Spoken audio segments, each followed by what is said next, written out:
And we are live. Greetings, Otaku Faithful. Thank you for joining me again this week. Once again, this is Larry Williams, OAW Commander-in-Chief. And this is your boy, Uber Hikari, a.k.a. the Nerd Nigga. And we are finally back after our brief little hiatus to bring you all once again another live recording of OAW Late Night right here on Otaku Assemble. Weekly, and finally we're back to bring you all another live recording of OAW Late Night. I know it's been a while. Once again, I want to take this time to go ahead and apologize for our absence the last few, pretty much for the last month. March has been a rough month for the Commander-in-Chief, man. A lot of things have been going on, but you know what? Just trying to push through it, trying to work through it, and trying to get back to you all, the Otaku Faithful, making sure that you all have some fresh content. Now, first and foremost, before I go ahead and jump into our first segment for this evening, I want to give a huge shout out to my man Irvin and my man Nico over at Shining Otaku Comics. I want to thank them once again so much for having me on their live stream last week. And if you have yet to do so, please make sure that you check out the Shining Otaku Comics Facebook page. Check out some of their work, man. I mean, you're talking about an upstart, you know, from a group of creators starting out trying to create their own manga. I think they have 3 or 4 titles going on right now, and they're just doing it, man. They're producing content, they're putting it out there. From what I can tell, their manga is free online. It's available for you all to go and check it out. So please, once again, check out their Facebook page, check out their Twitch stream that they actually do. Actually, they might be having one right now, matter of fact. But yeah, by all means, check out that Facebook page. Really good stuff coming from those guys. So I want to go ahead and thank them once again for having me on their live stream last week. It was a ton of fun. I loved it, and I look forward to working with them once again. So, Hikari, just real brief, do you have an update for any other people? No, not really. I kind of just do my own thing when I do it. So, you know, I'm getting back into the swing of things. I was supposed to have my Samurai Jack episode review out sometime last week, but things being what they are, that was not in the plans. So, you know how it goes. And man, you want to talk about not being in the plan? We didn't even get episode 4 last week because of that April Fool's, you know, Rick and Morty season 3 premiere. I'm like, really? I don't get jacked because y'all want to show Rick and Morty. All right, I see how it is. I wasn't up on that. They pulled the switcheroonie on you. Yeah, man. And I was upset, bro. I was some upset. But that's a discussion for another time. And unfortunately, Hugo Strange will not be joining us. Hugo will actually he won't be on the live stream as much anymore. And that's just because, you know, Hugo's getting ready for you know, he got a family now. You know what I'm saying? He's welcoming a new member of his family into the fold. So I want to go ahead. I don't know if that new family member's arrived yet, but shout out to my man Hugo Strange. Once again, congratulations to him and his wife on their new delivery coming up. And Hugo will be back at some point in time in the future, you know, but he doing that father thing now. So much love to him, greatly appreciate him. All right, so let's go ahead. Hikari, since you went ahead and you brought up Samurai Jack, what I actually want to do for the first segment of the live stream tonight is I actually want to do a review for the first 3 episodes of Samurai Jack Season 5. I know a lot of the Otaku Faithful, a lot of my viewers, subscribers, and fans have been asking me about it, and I've been planning on doing it. Like I said, March had me jammed up, and I just wasn't able to make videos like I wanted to. But I will say this, though.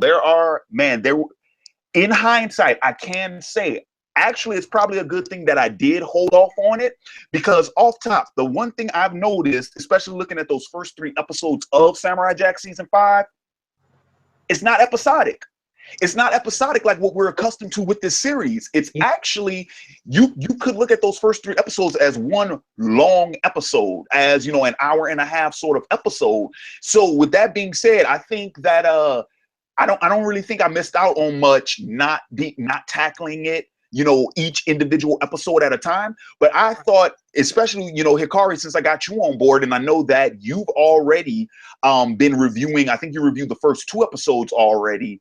I thought this would be a perfect opportunity for us to kind of share our thoughts on season 5 so far. So with that being said, let's go ahead and let's jump into this Samurai Jack season 5, episodes 1 through 3 review. So Hikari, if you would, kick us off on, I guess, a brief synopsis of pretty much what it is we're getting ourselves into going into season 5. Wow. Samurai Jack, man. The first thing I want to say is that thematically, there's been a shift. It's not as light as it used to be. No, it's not. No, it's not. So it's much more emotionally and psychologically intense. I kind of knew this going in, but I wasn't quite prepared for the. I don't want to say it's dark, because it's not quite dark, but it has gravity to it. That's the word. It has an emotional weight and gravity to it. And so 50 years have passed since we last saw Samurai Jack, and now he's on his lone wolf campaign, just trying to eke out a living any way he can by fighting Aku any way he can. And now he's going up against the daughters of Aku, who are no longer robots that he's fighting. He's fighting actual live people now, and those fights have some real serious consequences. So that's pretty much what's going on now. Yeah. That is as brief as a synopsis as we can give, pretty much, because like I say, once again, you know, those first 3 episodes really do kind of play out as like one, like a series premiere, if you will, like one continuous episode, because in that first episode we pretty much get like the status quo for this season. So in that first episode we find out, okay, what has happened since we last saw Jack, right? And then that episode even ends with what we were accustomed to seeing with Jack, with him going up against another one of Aku's henchmen who's a robot and whatnot. At that same time, we're getting the origin story for the daughters of Aku. And then by the end of episode, they're getting ready to move on Jack. Jack is moving on without his life. With his life. And the episodes 2 and 3, those last 2 episodes that we saw, was just the first encounter and then the second encounter with the daughters of Aku, and that sort of continuous battle that took place between them. But I do want to touch on a couple of things that you said. Yeah, I was really hesitant towards this season when I found out, you know, now that it's, you know, it's going to be on Adult Swim, and yeah, they're pushing for more mature content. I'm not going to lie to you. I thought that was pretty much going to come down as it was going to be more gratuitous. It was going to be more violent, maybe even tad bit vulgar, like we were going to, you know, start getting profanity and this, that, and the other. I'm not going to lie, and I should have given the creator the benefit of the doubt, because he finally, when you look into the backstory of what was going on, and if you know any of what's been going on with Samurai Jack since its initial cancellation, how the creator has been trying for years to get Samurai Jack back on television. For a while, there was talk of Jack coming back in as a feature film, and, you know, so finally enough interest and enough demand has, you know, grown for Cartoon Network to pretty much give the creator the green light to go ahead and finally finish out the series with one final season. So we know that this is a story the creator's been wanting to tell for some time. And I will say this, I should have given him more credit, because when I finally saw the episode and I saw what we were really dealing with, it is more mature and it is more violent. Let's be real about this. It is more violent, but it is mature in the sense that like you said, the subject matter that we're dealing with now is it's not for kids. You know, we are dealing with Jack has become a war-torn warrior. Right. In one of the best illustrated sense of that term. I mean, and you know what's funny about that? Just with what we've seen with Jack, what some of the things he's been going through in these first 3 episodes, this is probably I would say this. Would you agree? This is probably the most samurai we have actually seen Jack behave, in the manner in which of how he's thinking, in the manner in which of how he's acting. And then in that let's be real about this. Episode 3, and we'll get into some more detail with this later on, but episode 3, that was the most Bushido thing Jack has ever done. Right. That's true. That's true. I didn't think about that, but now that you mention it, that's actually true. This idea of the Bushido way of of the fight being spiritual, of the fight being a reflection of your moral integrity, of your moral identity, also of course of your psychological identity as well. But now that you mention it, yeah, this idea of the Bushido way. What's interesting though is how they've managed to complicate this through his relationship with the wolf. Yeah. So you get this sort of metaphorical projection of Jack in the form of an animal, and how he's, in one sense he is alone, in the sense that he has to fight Aku alone, but in the other sense he's not alone because the wolf is right there with him. And so you get this this how do you call it, this duality to Jack. You get him in his human form, and you get him in in a metaphorical animal form as well. And I talked about that in my episode review. So yeah, I would say that this is the most samurai that we've seen Samurai Jack, and I think it fits. Yeah, it does. It does. If nothing else, so I'm gonna go ahead and I'm gonna segue more specifically to a discussion just about episode 1. And the one thing I want to talk about mainly, because like I said, episode 1, we're on one hand we're seeing the origin of the daughters of Aku, which I'll get to in a sec. But and then on the other hand, it's Jack.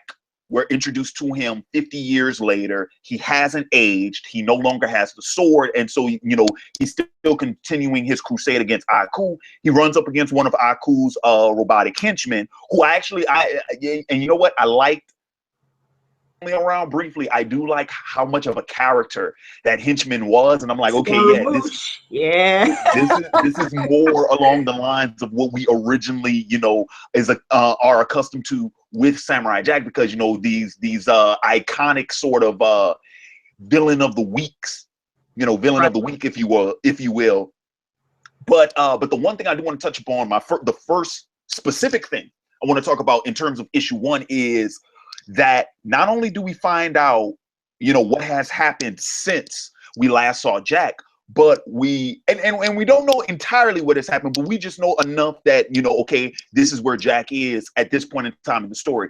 But the one thing I want to touch on is some of the issues that Jack is dealing with. And the biggest one is that Jack is sort of at a spiritual loss.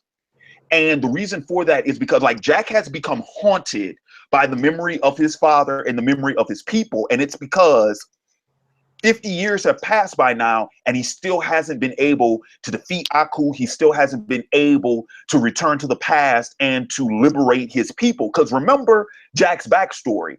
Right. Jack's land, which is pretty much Japan, okay? Because Jack is the son of the emperor. So pretty much the people of Japan, they have been in slavery throughout the second half of Jack's life, pretty much the rest of his adolescence and into his early adulthood. So because remember in that first episode, Jack is still a boy when Aku awakens and takes over Japan. He has to leave home, and then when he comes back, his people have been enslaved, and he has to liberate them then. All right, consider this: 50 years. Let's assume that let's assume that the time stream works in real time. Right. So that means Jack's been gone for 50 years, which means 50 years has happened in the past now. Right. Jack's father is probably dead. Jack's mother is probably dead. Right. And they never saw that liberation from him because he's never been able to make it back. So Jack is haunted by that now. And it's really weighing on him, and it's paying a toll on him, both mentally and spiritually, because like, I mean, I'm trying to keep it just focused on episode 1, but like we see in later episode, well, no, it's in episode 1 when his father, the ghost of his father, says, "You've forgotten your purpose." Right. Almost as if like, what have you been doing all this time? Like, you forgot why you were in the future in the first place. You know? And I'm gonna be real. Once again, let's tie it back to something that is very samurai and a very Bushido concept. Jack doesn't have a sword anymore. The sword in samurai culture and in history and mythology is supposed to symbolize the soul of the warrior. We are seeing that play out very much in this story, because without that sword, what else is Jack? And I think what we'll continue to see throughout the season is Jack sort of discovering who he really is without having that weapon. I think that's true. But here's the thing for me, and here's the thing that I talked about when I talked about the sword. The sword, of course, is supposed to be a representation of his soul, supposed to be symbolic of his soul, but it's also a symbol of his moral integrity, and it's also a symbol of his moral fortitude and of his hope. Because remember, that sword isn't just a normal sword; it was forged by gods, by deities, right? yeah. It was forged by the gods, given to him as if, you know, it was Thor's hammer. Like, you are worthy of this sword, that your moral integrity and your moral purpose is commensurate with wielding that sword. And so when he lost that, he didn't just, of course, lose a piece of his soul, but he lost some of his moral fortitude. And I think that's the biggest hit for Samurai Jack, is it's not just that he's being haunted by the fact that he never went back to the past and he never liberated his people. Of course, that's one component, but the biggest component for him is the guilt that he feels over his failure, and the way that guilt has turned into a sort of moral shame for him. I think that's the biggest thing, and I think that's the impetus that's driving his mental illness in a way. I mean, because basically he has PTSD. I mean, that's essentially what he has.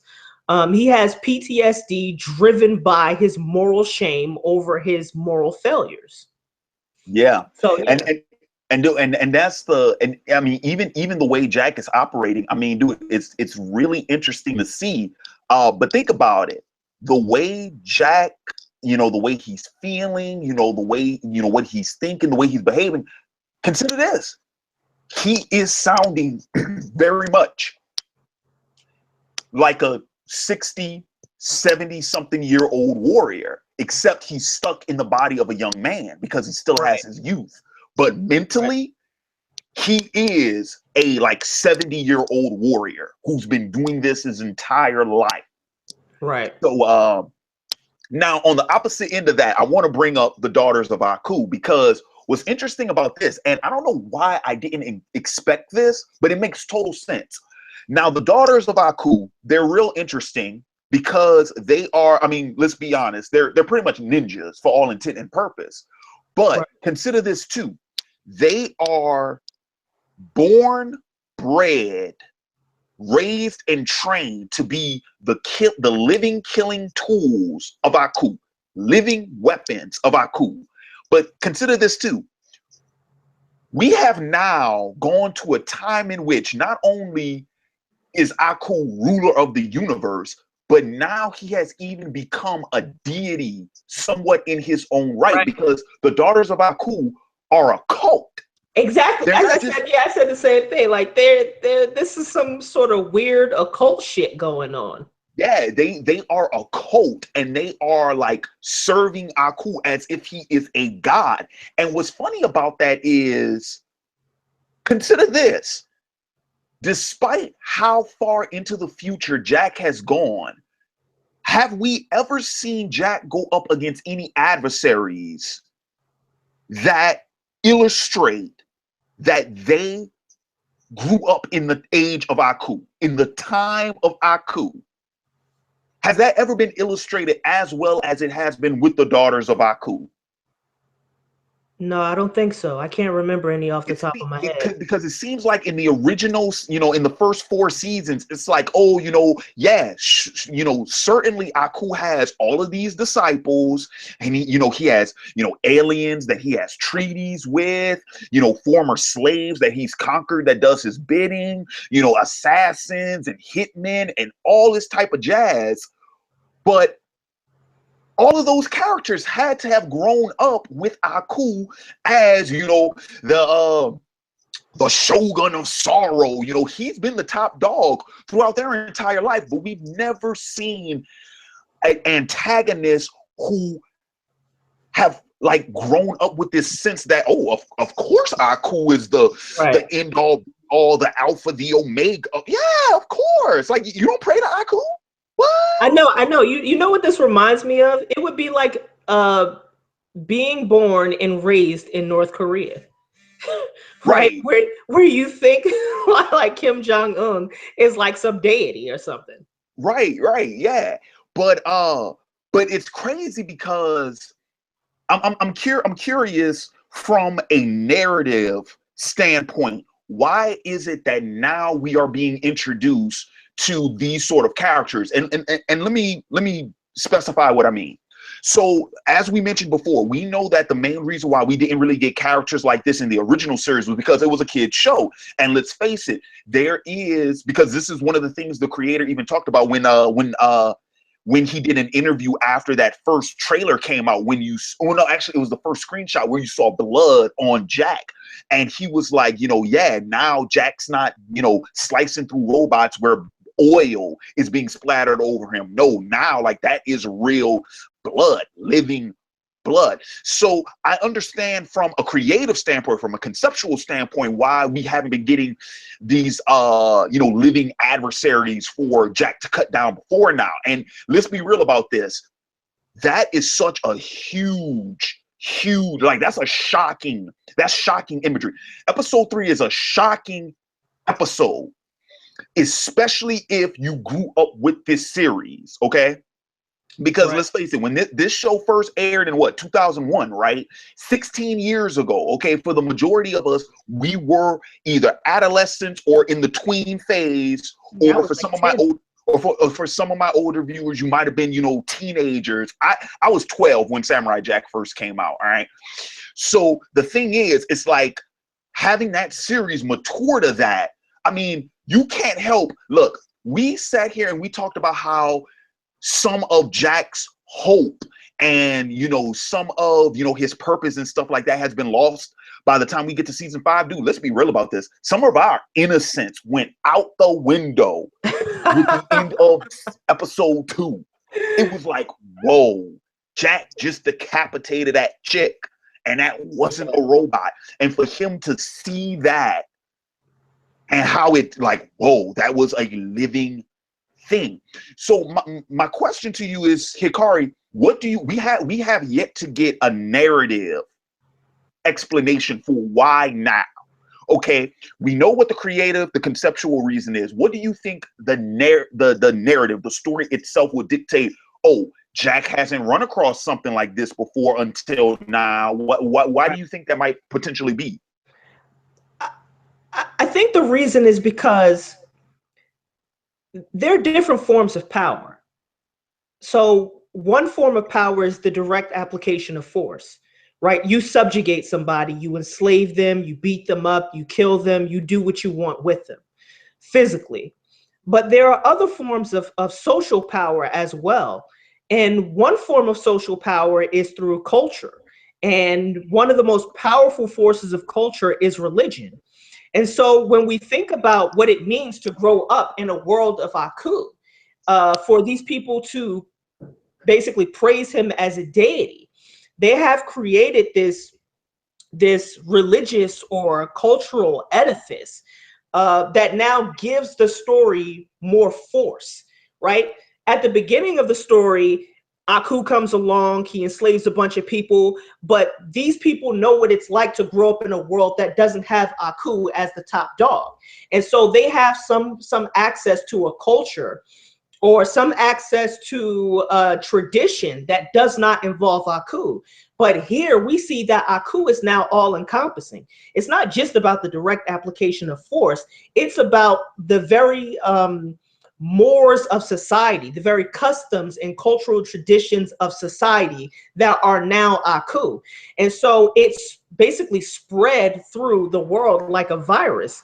And this goes back to the imagery of the beginning montage of the episode of Samurai Jack, when Jack breathes and his breath takes the form of Aku.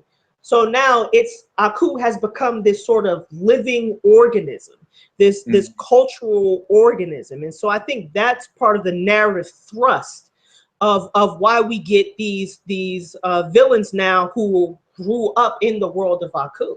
It makes it that much more prescient, that much more in your face, that much more, you know, palpable to understand what that means. And for Jack, it has very serious psychological consequences. I mean, because like I said, he's on this Mad Max lone wolf type thing. And so he's in a world that's now completely overcome, that's completely overshadowed by Aku, and that has infected him like a virus to a certain extent.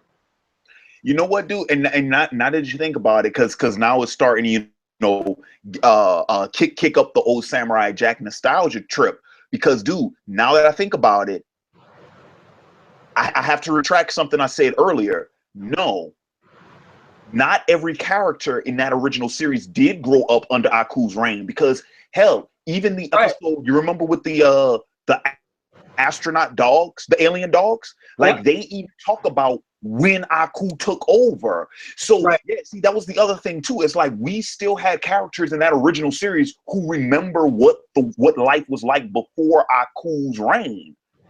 Which is going to bring me up to bring up the next subject I want to talk about, and it was the one thing, dude. Before episode 3 even started, I immediately noticed why Jack was having as much trouble as he was.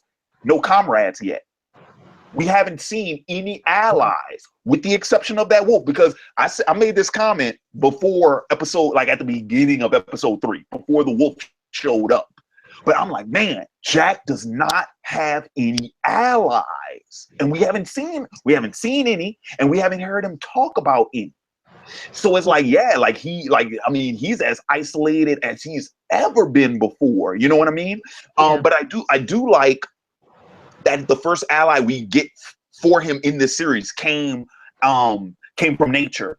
And I like that because that is calling back to something that we've seen multiple times, because we've seen Jack, you know, sort of befriend a lot of like animals and aliens and things of that nature. But the more you bring that up about, because I'm even thinking back to like my favorite Samurai Jack episode, you know, with Jackie the Blade, when he joins that mob, and and they're trying to steal the Jewel of Neptune for Aku. Even then, they tell the story of how Aku tried to get it on his own, and he failed because the spirits there prevented him from getting it. So yeah, even that calls back to like, no, these are characters who remember there was a time before Aku was almighty and all powerful. So yeah, that's a very good point. Something else I wanted to bring up, and this is pretty much like the main focus that I want to do for my episode 2 discussion, because episode 2 is when we finally get the attack on Jack. Consider this too. In season 1, it seemed, in the first series, in the first 4 seasons, it seems like for the most part, like I mentioned before, we were dealing with hired, pretty much hired thugs, hired muscle to take care of Jack. Whatever their, predisposed specialty was. Okay, yeah, you're the best gunslinger in the world. I want you to take out the samurai. Your missiles, they never miss. I want you to take out the samurai. This is the first group, I think, though, that we've seen from birth. This is your adversary.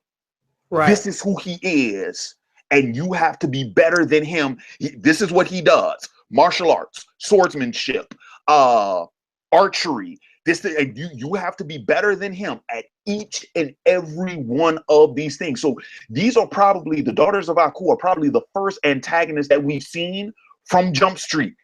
They have been designed to beat Jack. Right. And another element of this is that this was not started by Aku. No. It's not like Aku said, here are my daughters, I'm gonna raise you to kill Jack. These were some other people who grew up in that world, who worship Aku as some sort of deity, and who took it upon themselves to say, okay, we gotta kill Samurai Jack, because this is what the god Aku wants. Right. And that just calls back to sort of that fanaticism. I think, I don't know if I pronounced that correctly. But that sort of cult of personality that Aku has now gained, that like now he has agents acting on their own accord on his behalf without even his say so. So yeah, that's right. And another thing I wanted to mention when you mentioned Jack's allies or comrades, I'm just thinking, if 50 years have passed, anybody who Jack knew when we originally watched the series is probably dead now. Well, I will say this, minor spoiler, this was mentioned offhandedly in one of the interviews, but the creator did tease that the Scotsman would make an appearance in the series. Yeah, I did hear about that, but he's got to be like, what, 90? And look, we don't even know. It could be a flashback. That's possible. It could be a flashback. So who knows? Hell, man, who knows? Maybe Jack was with him. Like let's say if he's not around, who knows? Jack might have been with him when he went down. We don't know to what degree the Scotsman would return. I hope it's an old Scotsman though. Dude, I would love to see the old grouchy man Scotsman. Dude, that would be awesome. That would be so awesome, dude. I would love that. And of course his wife. Dude, consider this. Especially if the entire episode he is like angry and like complaining and like, you still got your youth. You can still jump like that. You can still move like that. It's like, man, I gotta take this pill for my calcium deposits. I gotta take this one for my knees, this one for my back, this one for my arthritis. It's like, and he got a cane. You know what I'm saying? And he still got his machine gun leg. Like, dude, that would be so awesome, bro. I would love to see that. Oh my God, I'd love to see that.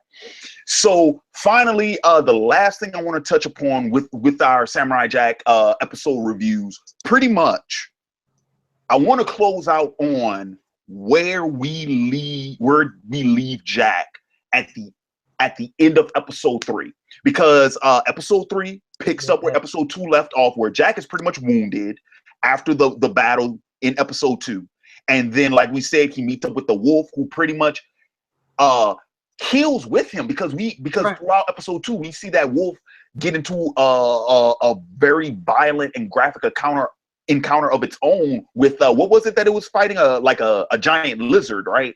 Yeah, Almost like a dragon. And we get both of these characters together, and they're healing each other, and then even that wolf towards about halfway into the episode, it's even protecting Jack as he continues healing and whatnot.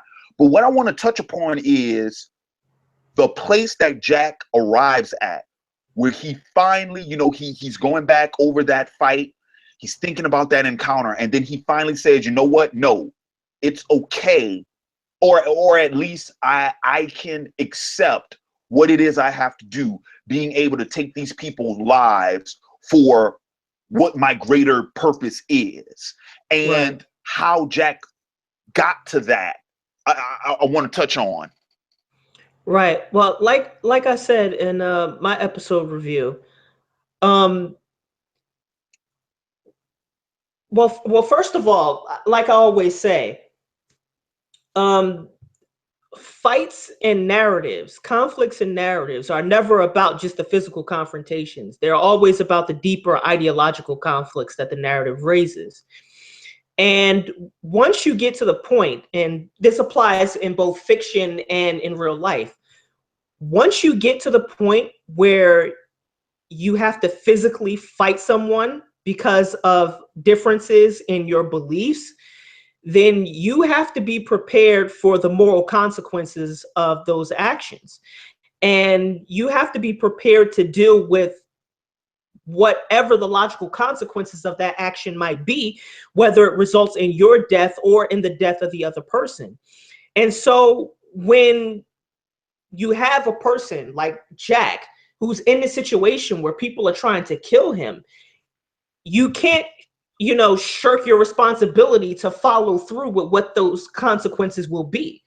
I mean, ultimately, if you're in a life or death situation, you have to not just follow through narratively with what the consequences might be, but also from a moral standpoint of what those consequences might be. And I think that was illustrated perfectly in Jack's flashback to his father, Yeah.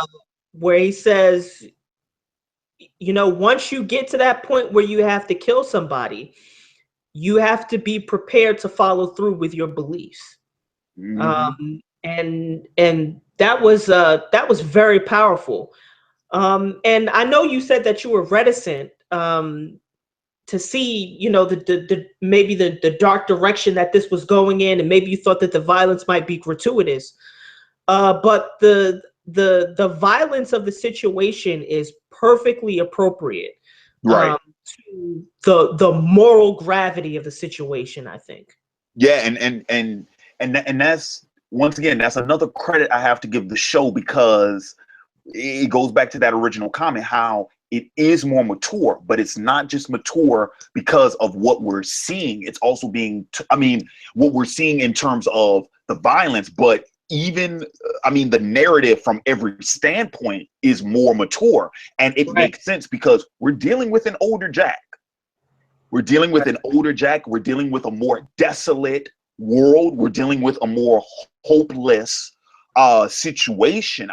We've never seen Jack like this. I was talking with a friend of mine, about the, like I was talking with a friend of mine who wasn't very knowledgeable on Samurai Jack, and I was telling her, I'm like, because she was asking, like, what's the big deal about the sword? And I told her, because we're both fans of the movie Pootie Tang, I'm like, think of Jack as Pootie Tang with his belt.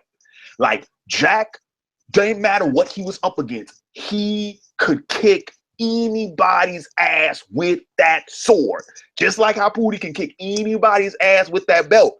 Him being without that for this long, it's broken him, and we discussed, the significance of that earlier in this review. But yeah, I think I don't know, and it was kind of weird too, just watching that flashback, because I'm like, wait a minute, this is something that Jack's already been exposed to.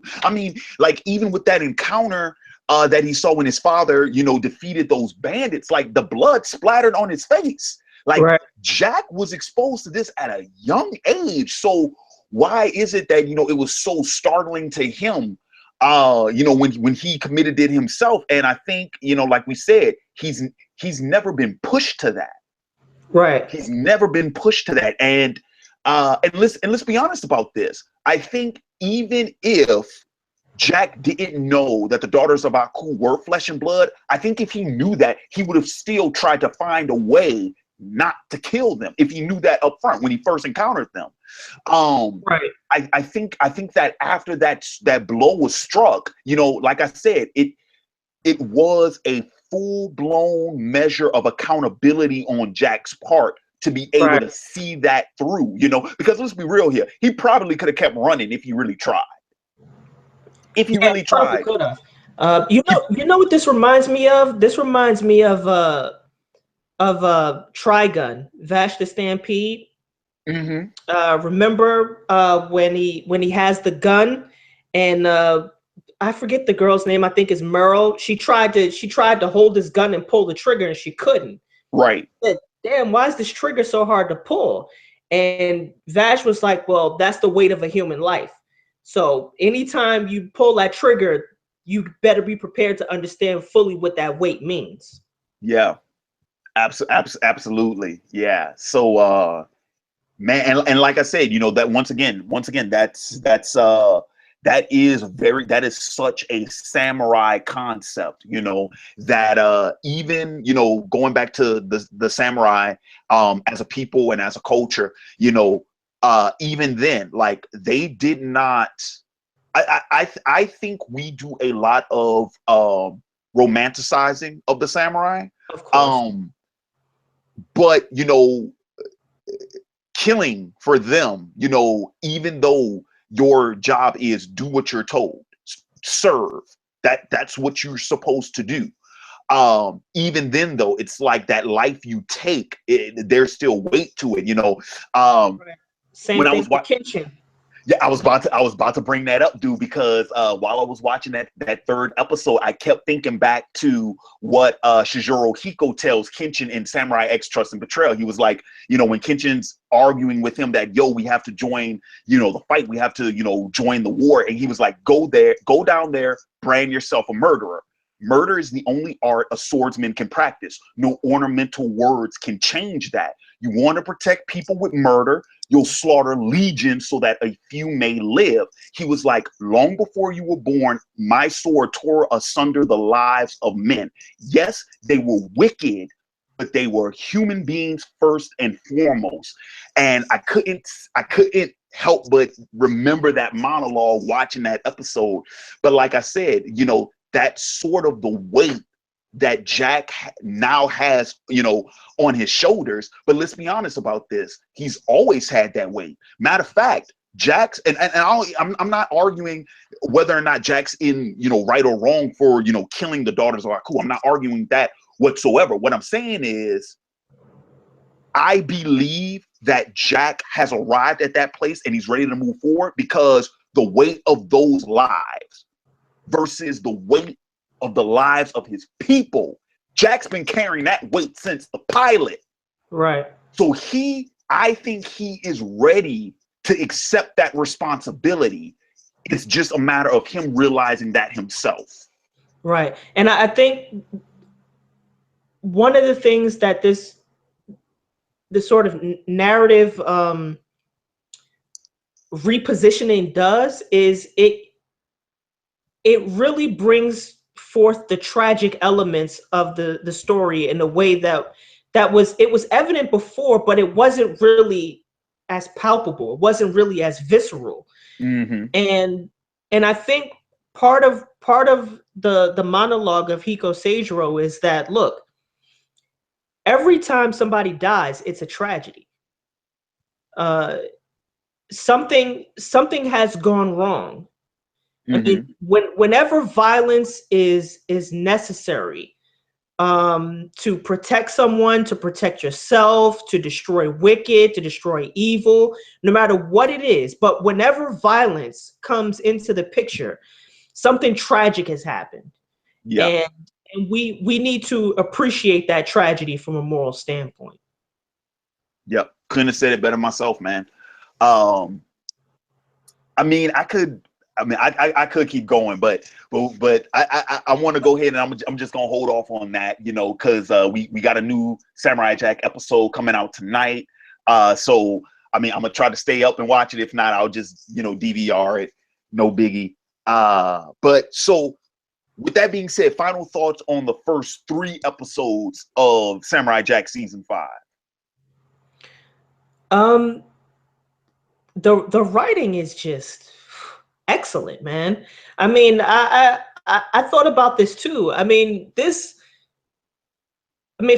of all, the fact that not just that they could bring a story back after 15 years, but that they could bring a story back after 15 years and have it age with its audience. Yeah. I mean, that was excellent, and it reminds me of all the failures of Legend of Korra, because that story just didn't age with its audience.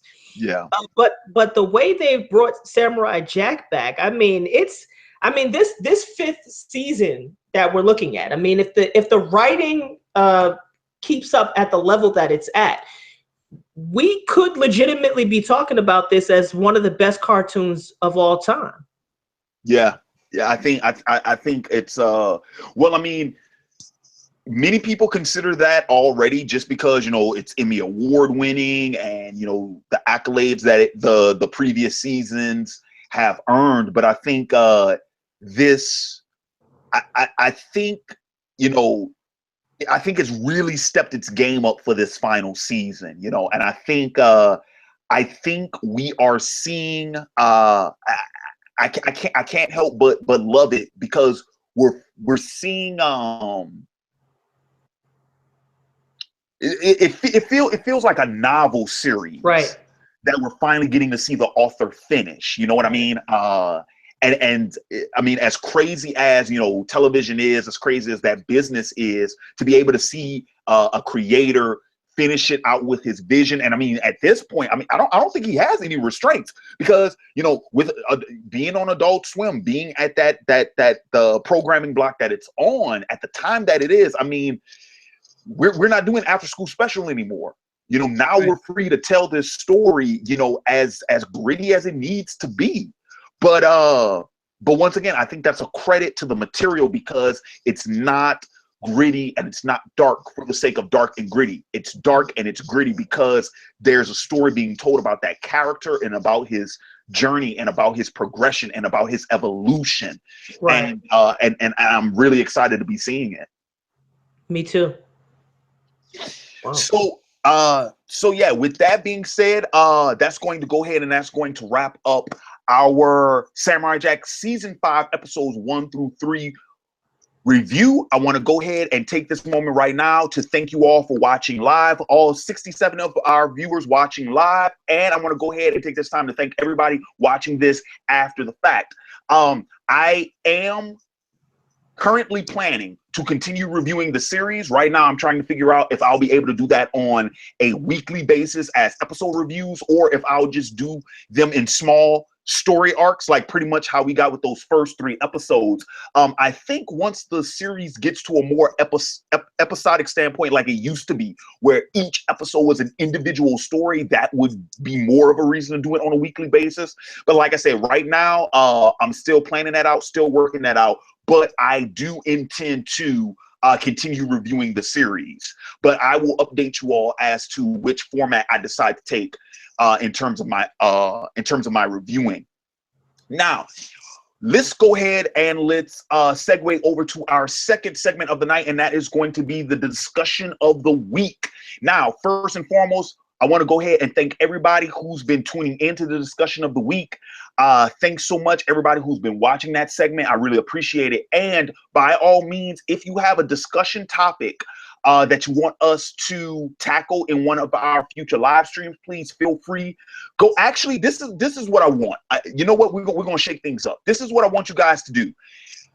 All right. I got a discussion of the week topic for you guys tonight, and I got one for next week. Somebody went ahead and shot me a personal email for a discussion of the week topic. You know what?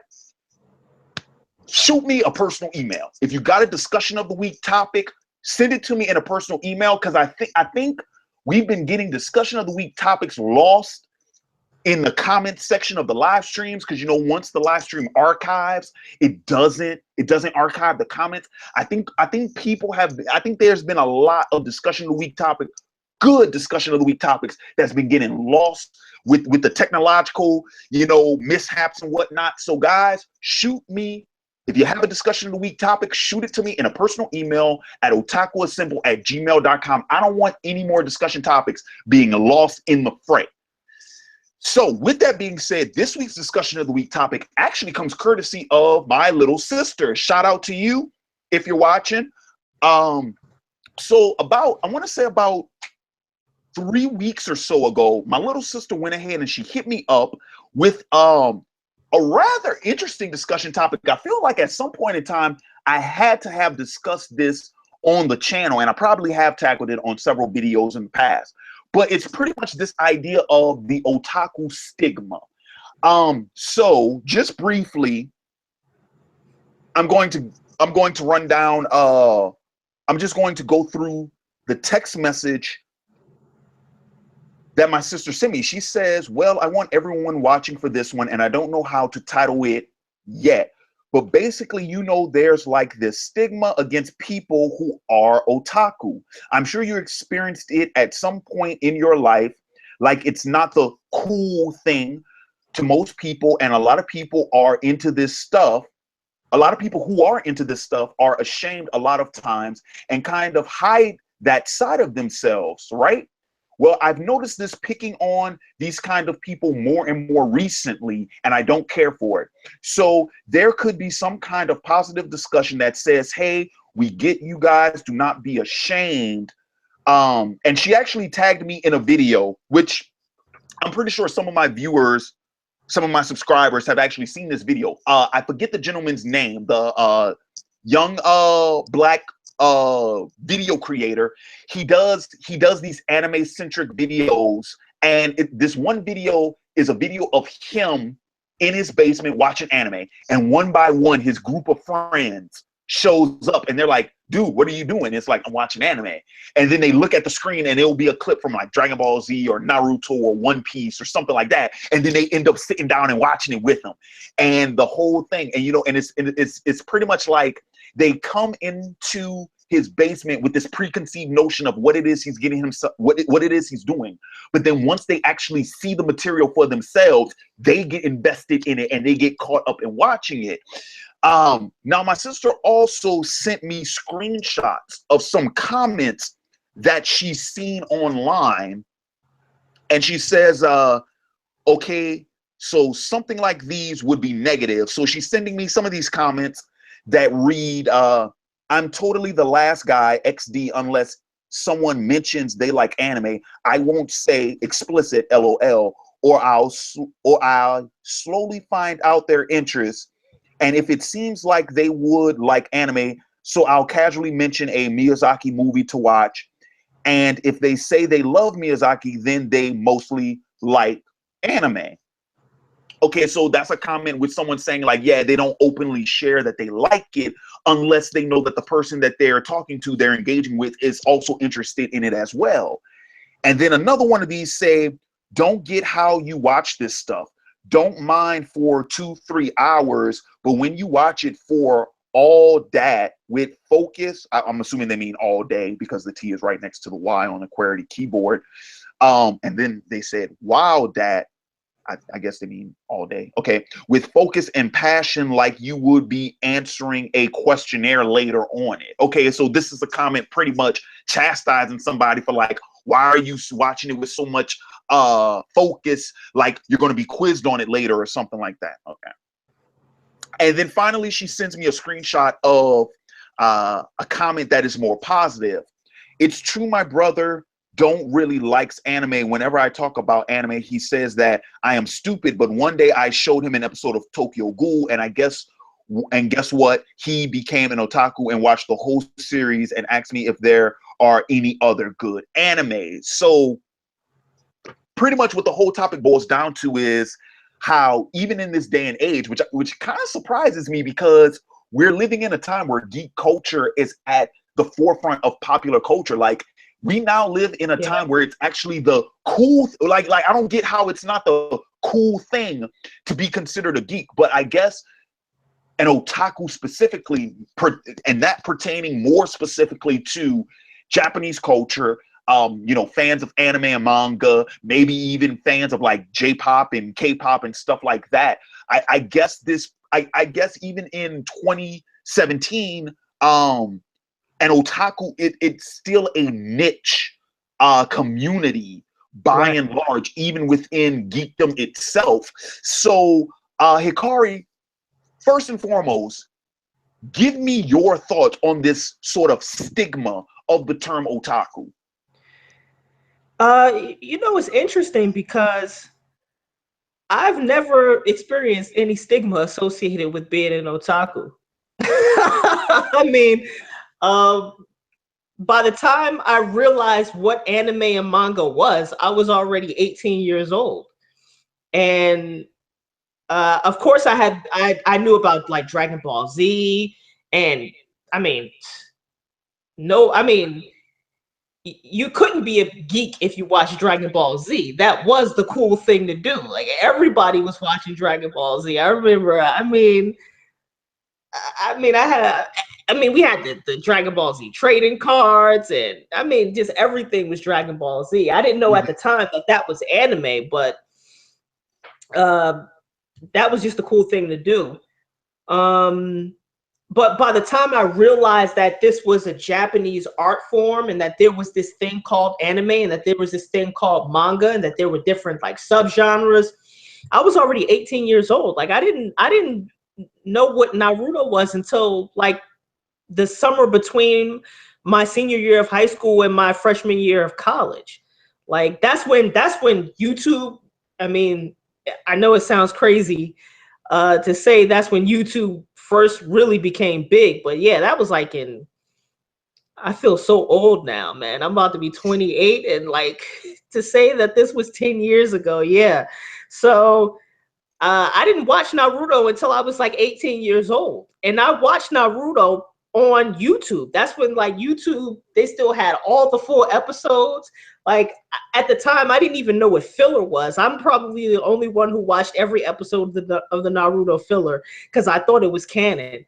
And so yeah, I never experienced any sort of social stigma associated with being an otaku or watching anime or watching manga. It just never occurred to me that this would be something that you would be stigmatized about. So, from my own personal experience, I don't know anything about that. I can say that I started experiencing, or at least I was exposed to it. I want to say maybe about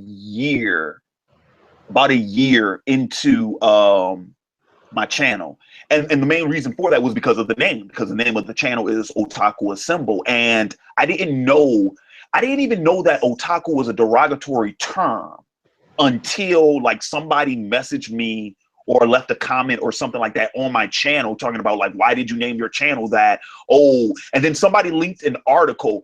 Because the thing is, and of course, I always have to correct people when they do come at me with that, where I'm like, no, otaku is a Japanese term for fan. Regardless of what you think it means, this is what it literally means. In the Japanese language, this is what it actually means.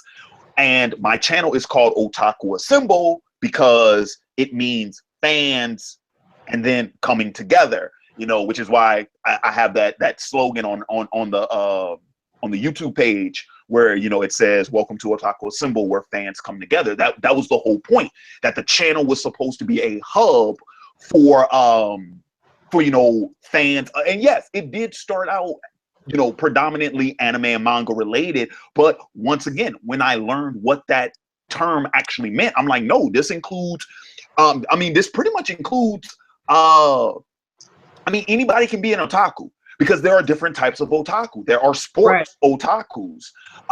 There are fashion otakus. Anybody can be an otaku of anything.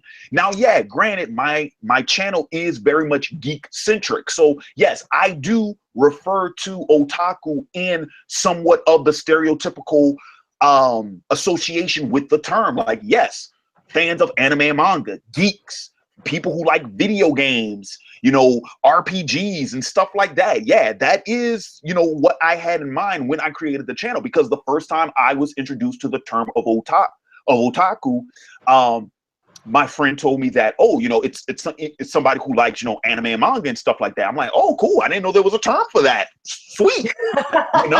So I just rolled with it. Now, historically speaking, though, the otaku stigma, by and large, and I don't know if you knew this, Hikari, but it comes, that term became really popular. It kind of became mainstream in Japan. I think it was like in the mid to late 90s might have been, or maybe even late 80s. But there was a guy who, I'm trying to remember what he was. I think he was either a murderer or he was like a pedophile or something like that. Yeah, I think I remember, yeah. Yeah, and then the thing was, it's like when when they raided, like because this guy got apprehended, and then they raided his home and they found a bunch of like anime and a bunch of manga and a lot of lolicon and Right. and stuff like that, and they coined the term because what was he, the otaku killer or something like that, I but they can't remember, but it started to become associated with people who were like in their basements and like, were like crazed fans. It became something almost akin to a mental illness. Yeah, and ever since that case, in Japan, because it was so high profile, ever since that happened, that term has kind of been associated. I mean, they're like you said, they're associated with people who are considered to be basement dwellers, closet pedophiles, Right. or I mean, another way of think to look at it, you remember when South Park did their World of Warcraft spoof?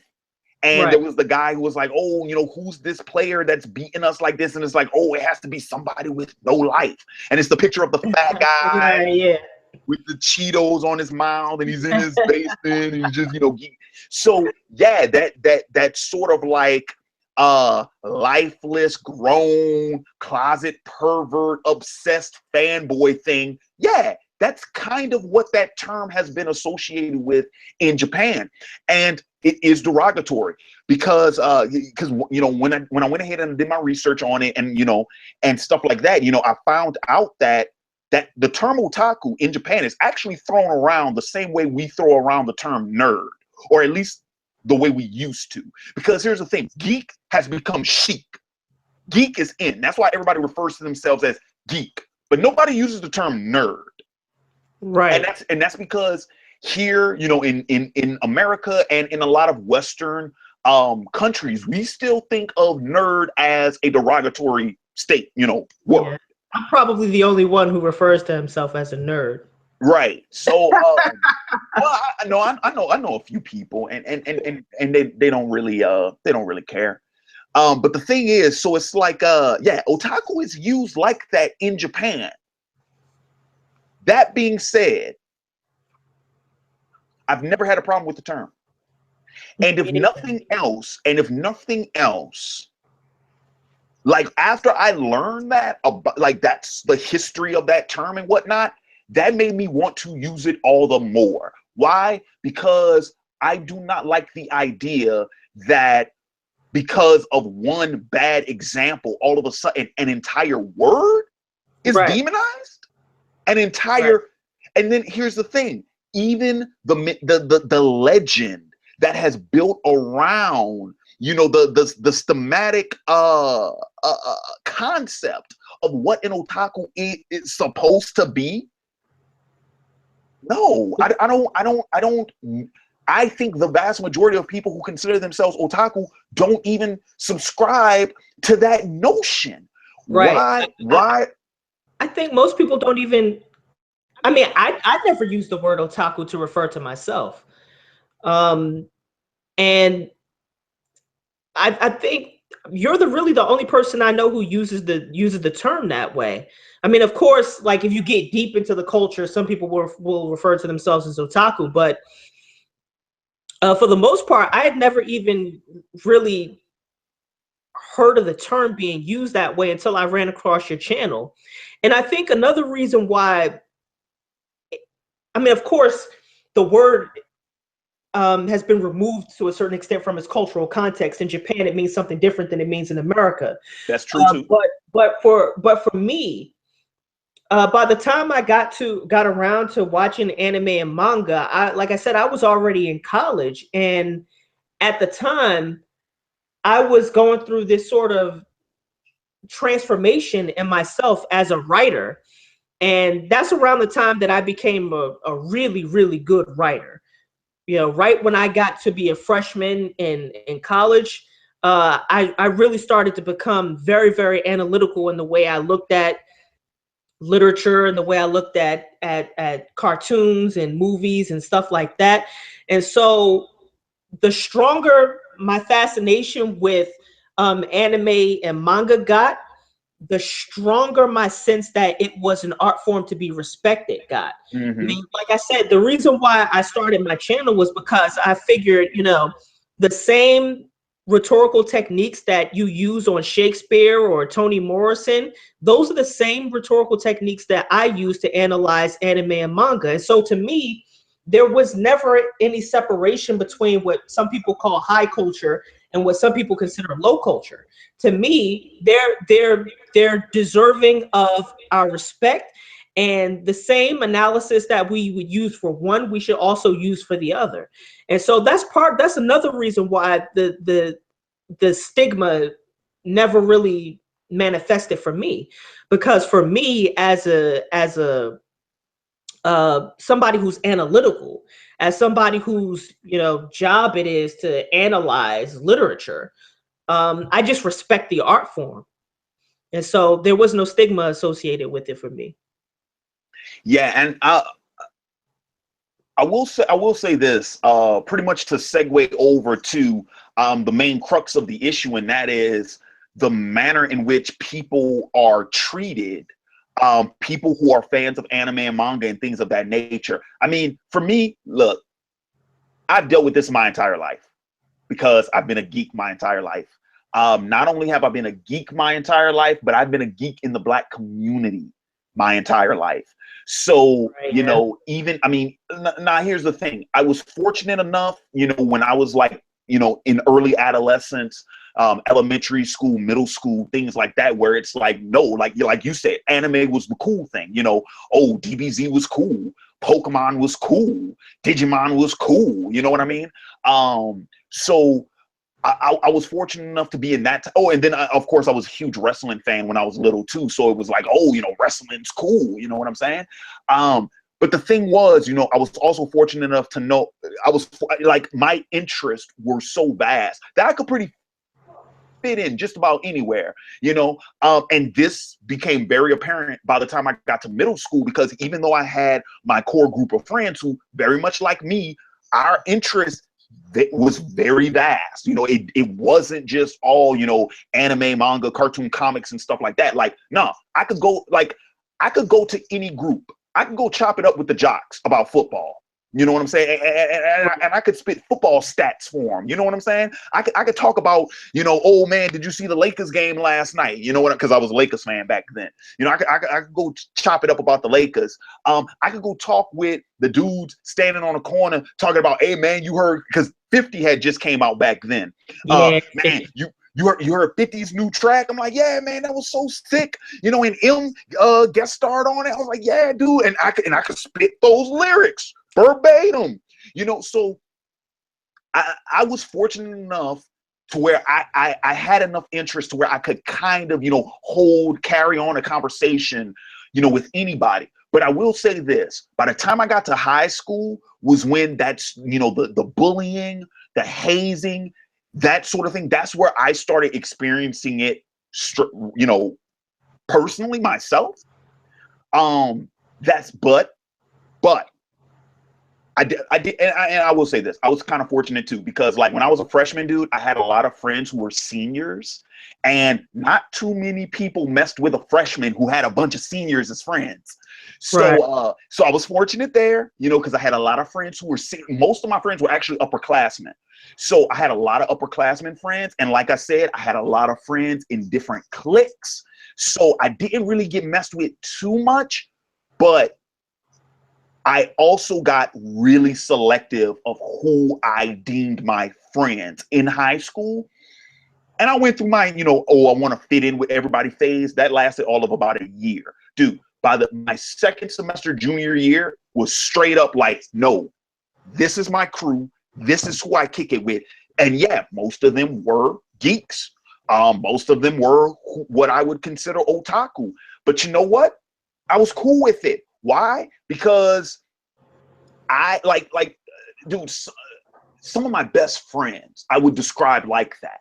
And I'm sorry, but I would not trade any one of them just so that I would get hassled any less, just so that I would get harassed any less. Like, I would not trade them, you know. And Yeah, granted, some of my friends weren't the stereotypical geeks, you know. Hell, one of my best friends, the dude was built like like a brick house. I'm talking about my man was, you know, Dwayne Johnson, you know, Vin Diesel. And guess what? He goes, he can tell you DBZ power levels. He be the first one to talk about, oh man, yeah, dude, that Naruto episode was insane, bro. Like, you know what I'm saying? So it's like, yeah, even like that's the other thing too. Even when I would get messed with in high school, half of the time it was like, you mess with me, you gotta go through 12 other cats who come in all shapes and sizes, and we all in the same stuff. You know what I'm saying? So, but I really got to the point where I sort of value the company I keep, and I value the clique I had so much to where what other people thought about what it was that I liked did not bother me at all. You know, and now, dude, by the time I started up OAW, no, dude, like I'm sorry, but that idea, you know, that the demonization of the term otaku, nah, I flipped the script on that one. I'm like, I'm gonna turn this into a badge of honor. And you know, and you know what else? I'm gonna say this too. I was so, dude, one of my greatest accomplishments, I feel like one of the most fulfilling things that I've experienced, even on that front, was when people started messaging me and leaving comments and stuff like that. People who found my channel, that's like, oh my God, I didn't know that there were other Black people who liked anime. and it was like, oh my God, this is so cool, because now I found somebody like me who's into what I like, and somebody who even thinks the way that I think about some of this stuff, somebody that I could actually converse with. Because let's be real, there are a lot of people out there. There are a lot of people out there who didn't have that, you know. Right. I mean, dude, I can think of two people. I don't know if they're still part of the YouTube anime community. You know, shout out, if you remember, Darius and what's crap, I'm forgetting the username. But like both of them, you know, both young Black cats, both Louisiana boys, but they live in King for Jason. For Jason. Yeah. It's like both of, you know, Darius and For Jason, shout out to them, by the way. But, you know, they both live in rural areas. So they don't have other, you know, brothers around them who are into the same stuff, which was another reason why they gravitated to YouTube and to the YouTube anime community the way that they did. Right. But, so yeah, it's like, you know, I feel like I've seen it on both sides. And, but yeah, nothing was as good as, you know, getting those comments and reading those messages from those people, you know, saying, man, you know, I appreciate, you know, the content you putting up, you know, stuff like that. Because all I ever wanted from dude, that's when I found out that Otaku symbol was a success. Because yes, what this channel was created for in the first place, bringing fans and people who love the same type of material that I love together, so that it can become a community of its own. You know, that's why I don't have a problem with Otaku Assemble not being considered part of the YouTube anime community, although I know many people still do consider it, because it's a community of itself. You know, and dude, no, that's the end all. That's the best thing about being on YouTube. That's the best thing about it. Right. Yeah. So, so with that being said, how about this? We'll wrap this thing up with, what suggestions would you say? What things would you recommend? What steps would you offer people who may be dealing with this issue? I mean, I think the standard advice is appropriate here. Be yourself. I mean, I mean, look, everybody is going to have to go through this at some point in their life, where they're going to have to sit down and look themselves in the mirror and say, who am I, and what kind of person do I want to be? And at some point, you're going to have to get comfortable in your own skin, or you're just going to be very miserable. And it took me a very long time to figure this out, due to a lot of different things. But at some point, I had to have that conversation with myself. And this is why when I was in high school, I was sort of in my own lane. Of course, I had, my clique. I had people, I hung out with, but I was me. I was me all the way. I was always me. I mean, and I was me whether I was reading, Plato's Republic, or if I was playing football on the white top, or if I was watching Dragon Ball Z. I was me, and that's the person I wanted to be. And I wanted to be a person who was comfortable in my own skin. And so if you're dealing with this issue, the first thing you got to do is be comfortable with yourself, and then gravitate towards people who have the same interests you do. You know, I mean, no matter what type of person you are in the world, there's other people who have similar interests to you. That's very nicely said. And yeah, pretty much my thoughts on it are like you said. Um, just be yourself. Be authentic to who you are. But I'm going to take this a step further, because I'm not going to lie to you, man. When I tell you, when I was in high school, second semester junior year, dude, I sort of had an epiphany, if you will, because like my junior year was pretty rough because I was displaced. Let me not. Well, academically, I was displaced because that was Hurricane Katrina. That was 2005. That was Hurricane Katrina. It was the start of my junior year. And dude, I went to 3 high schools in 2 months. Yeah, from the end of August to the beginning of October, I had gone to 3 different high schools. My original high school, which I had been for the last 2 years, and where all my friends were, and not just friends that I made at that school, but I'm talking about even friends that I had gone to middle school and elementary school with. Like, that was my main school. And then Katrina happened. And yeah, my family was fortunate enough to where we didn't have to move necessarily, but I was displaced out in, the country for like a month, where, because me and my dad evacuated. And then, I enrolled in school out there because I didn't know how long it was going to be before my school opened back up. And then my mom ended up putting me in another school. So, I mean, dude, I was bouncing around, and yeah, I went out of my way to try and fit in with the people at those different schools. I had to acclimate myself to my environment. But the thing was, dude, like that, when I got to that final school, which is the same one that I graduated from, just trying to fit in with those kids and what they were into and things of that nature. Dude, when I failed 2 classes, and we only took 4 classes because we were block scheduled. We did semester. So you took 4 classes a semester, 8 classes for the whole year, which was different from my original school, which was you just took 7 classes the entire year. Yeah. So, I mean, dude, I pretty much I aced 2 classes and I failed 2 classes. I had a C average that semester, dude. And this was my second to last year in school. And I was trying to go to college. And I was trying to go to college out of state. And I needed a scholarship because I knew I wouldn't be able to afford to go out of state.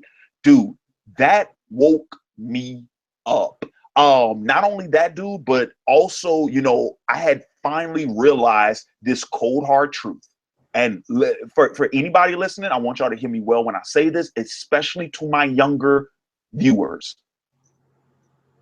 People are going to think what they want to think about you, regardless of what it is you actually do. Right. People act contrary to what you might believe. And there are actually studies that support this. People actually make up a full-blown impression of who you are within like the first 30 seconds of meeting you. And half of that impression It's before you even open your mouth, which is why so many people care so much about how they look, because people will make half of their first impression on you just based upon how you look, and they'll make the second half off of the first 30 seconds of their interaction with you. So here's the thing. Thank God I learned from an early age that people are going to think what they want to think about you regardless. And guess what? If you try too hard to fit in, you won't be accepted because they're like, oh, you're trying too hard. But guess what else? If you completely change who you are so that you can fit in with other people, guess what? Their attachment to you is false. It is predicated off of a lie. It is predicated off of a role that you are playing just so that you can fit in with them. There's an old saying from the good book, and it says that a house that is built upon a foundation of sand will fall. A house that is built upon a foundation of stone, however, is destined to stand. And here's the thing. Any type of relationship, any type of kinship, anything like that is predicated upon a lie is doomed to fail because of the foundation in which that relationship has been set. That's why, dude, when I figured out that people have their biases and they're going to judge you regardless, why would I not want to be me? Why would I not want to be myself? And dude, the craziest fucking thing happened when I started doing that. You know what happened? Hikari? Can you imagine? Can you imagine what happened? You just got happier. Shit. It wasn't just that I was happier, dude. I got so much more respect, dude. I'm talking about like my senior year in high school, dude. I got mad respect from cats that I didn't even like. Why? Because I wasn't fake.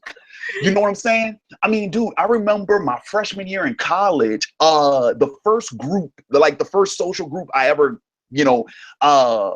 got in, a lot of them smoked weed. I mean, it's just the truth. They smoked weed. I didn't have a problem with it, but I didn't do it myself. And I remember even one of the dudes told me then, he was like, you know what, Larry, dog? It's like, man, you a really cool dude because we smoke all the time and we offer it to you all the time and you don't never take it, but you don't criticize us for wanting to do it. It's like, that's just cool stuff. I say, yeah, man, I ain't got no judgment. You know what I'm saying? It's like, and y'all not trying to pressure me to do it. Y'all respect the fact that I don't want to, and that makes me respect y'all. So once again, like people don't understand that things like respect and street cred, all of those things are based upon two things: integrity and authenticity. Well, did I mispronounce that? Authenticity. Thank you. Authenticity. Yeah. And all of that, dude, all of that comes from being true to who you are, what you believe in, what you stand for. You will find more respect in those things than you would trying to go ahead and put on this grand facade for everybody else. Another quote from the good book: be faithful in few, and I'll make you master over many.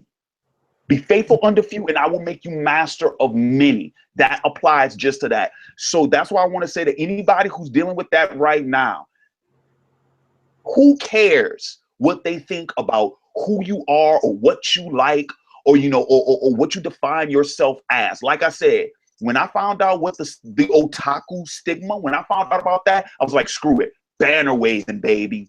Banner waving, baby. Look, dude, even as I'm speaking, look, banner waving, baby, got the Death Note necklace, the Death Note ring, the wall scrolls behind me. We banner waving, bruh. We banner waving. It's like I do, and do as soon as I get my ride, man. First thing I'm bumping, and I'm putting the windows all the way down, and every stoplight I get to, I'm bumping Heroes Comeback hard, bro. Hard. Dude, matter of fact, one final note. Oh boy, who made that video that I talked about at the beginning of this segment, he has another video, and I went ape aped when I saw the video, dude, because it's the video with him driving in his car with his boys, and a song comes on, and he's like, yo, this is my jam. Don't y'all judge me. And then, dude, flip to the next scene, all of them in that jam. And dude, when I found out what the song was, I was like, that's Sambo Master. That's the fourth Naruto opening. I'm like, that's my jam. And dude, I was sitting up there singing with them, and they all dancing to it. And I was like, yeah, man, yeah, dude. So, dude, that's like the same thing, bro. I remember, shout out to my boys, Wayne and Jimmy, dude. I remember one time me and my homeboys went to Best Buy, and they had like the Bluetooth speakers set up, right? And you could go ahead and connect your phone to the Bluetooth speaker. My homeboy hit that Heroes Comeback, man, just like boom, boom, boom, boom, boom, boom, boom, boom, boom, boom, boom, boom, and we in the middle of the aisle, like yeah, and yeah, there were people looking, there were people watching. They didn't give a damn. So I'm not necessarily saying that you gotta wild out, you know, every time you out in public and whatnot, but don't hide who you are, man. Be proud of it. You know what I'm saying? And that's what it's all about, man. That's really what it's all about. All right. So any final thoughts on this one, Hikari? Nah, I think we fired on all cylinders on that one. Sweet. All right, so that's going to go ahead and wrap up this week's discussion of the week video segment. Once again, I want to take this opportunity to thank all of my live viewers, all 76 of you guys. Thanks so much for joining us again tonight. And thanks everybody watching this segment afterwards. Once again, I appreciate it. And one final note, if you have a discussion of the week topic that you want to see us tackle in a future live stream, please feel free, send those to me in a personal email at otakuassemble@gmail.com. That email address is also mentioned, it's also listed on my YouTube channel. In the about section, you'll be able to find that. Please, by all means, send those discussion of the week topics to otakuassemble@gmail.com. Dude, while we were recording this one, I already got one. I'm like, keep them coming. All right. So with that being said, we're going to go ahead and segue into our final segment of the evening, and that is none other than the Advice Corner. Now, before we jump into this week's Advice Corner, I want to give a huge shout out. Thank you guys so much. Hikari, the Advice Corner emails have been coming in, bruh. Dude, since our brief hiatus in March, get this, all right? Hang on. I'm out. Dude, you gonna want to put a helmet on because I'm about to blow your mind.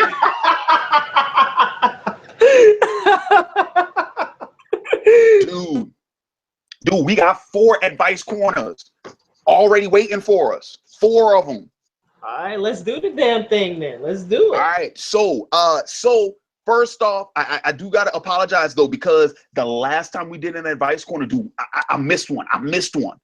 This one was actually submitted before the last one we did, and I'm so sorry that I'm late on this one. I totally messed it up. I missed it, but I'm straight now. I got it. I got all the ones. You know, they're dated. They're in the right order, so you know we're gonna be tackling them. But this one comes from Zachariah. Like that, old school, biblical, yeah. And he titles this email "My Future in College." So we got another academic Advice Corner. All right. Now it is a bit of a long one, so sit tight. I'm gonna try to go through it as quickly as I can. All right. So, hello. I'm not asking for advice on how to get better with calculus, but I am asking for some career advice as well as some academic advice. Stay with me here, which he actually puts that in parentheses. It's kind of awesome. All right. So he says, I'm currently a sophomore attending a university. I'm studying computer science and have a 3.4 GPA. Right on. I am an above average student, but unfortunately, mental health circumstances and ex-girlfriend issues brought my a 3.8. I'm sorry. So you had a 3.8 to a 3.4. Okay. Oh, my. All right. Okay. All right. Now, 0.4. Okay, but not too bad. Anyway, I'm currently having a hard time getting through my calculus class. The professor uses a modern learning style called inquiry-based learning. Inquiry-based learning is pretty much when the professor gives you a worksheet, has you and your group look over the packet without any previous knowledge as to how to solve the problem or any experience with the study of calculus in general, and makes you figure it out for yourselves, even though, as I stated, no one in the class has any previous knowledge of how to approach the problems he assigns. A good amount of students have tried to call him out and have asked him, even some have even begged him to start doing traditional lecture-based teaching so that the class can better understand the subject, but he literally refuses to do so. My job is to give you the packet and make you learn for yourself, not to stand in front of the class and give you the answers. That's a quote. He always replies, I've talked to tutors.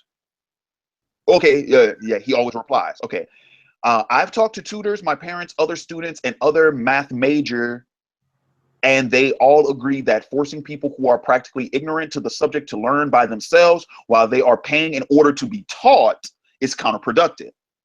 We're not asking for the answer, we're asking for guidance as to how to go about achieving the answer. Wow. So let's go ahead and let's tackle this sucker question by question, because he adds three main questions at the end of this. So the first question is, has there been a time where you've had a professor / coworker who was assigned to teach you something yet refused to do so? I don't think I've ever encountered something like that before. I have encountered, of course, very difficult subject matters. And that's just a situation where it's basically an accumulation over several weeks. So basically, you start off completely ignorant. The second week, you're still pretty much ignorant. The third week, you're ignorant. But by the fourth, fifth, sixth, seventh, eighth weeks, you gain some knowledge. Mm-hmm. So I have had that happen before. Where so I've taken graduate courses as an undergraduate, where that happened to me once. Where I tried to get into a course and they made a mistake and registered me for a graduate course. And I was just like, well, I'm not going to say anything. I'm just going to take this course because, it's whatever. So I got stuck in a graduate course, and I did wind up getting an A in that course, but it was pretty difficult. And and here's the thing about professors. Inside their classrooms, they're basically like dictators. Mm-hmm. Like, they get to do what they want to do. They get to teach how they want to teach. And I've had professors who've used discussion-based techniques. So like, you have a reading assignment, you come into the class, you discuss it, you have a conversation. I've had professors who just, wrote out 30-page papers and just read them. And there was no discussion in the class.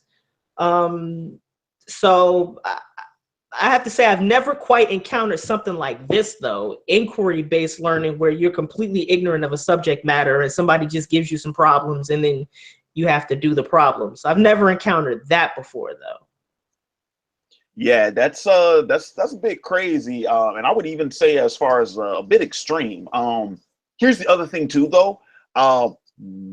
Well, actually, hang on. Before I say that, let me make sure that this isn't a question. Well, hang on. Okay, hang on. Before I answer, let me go ahead and just give you the second question. It says, if so, so it's an if so. So if you have experienced that to some degree before, it says, if so, how did you handle it? Do it yourself, go to other resources around you for help, go to that person's boss to complain. Okay, so but before we get on what actions to actually be taken in terms of addressing that one issue, let's go ahead and let's discuss the main problem at hand, and that's the fact that you got to pass calculus. So yeah, get a tutor. Get a tutor. Someone I'd who's say, actually, I would say get a different professor.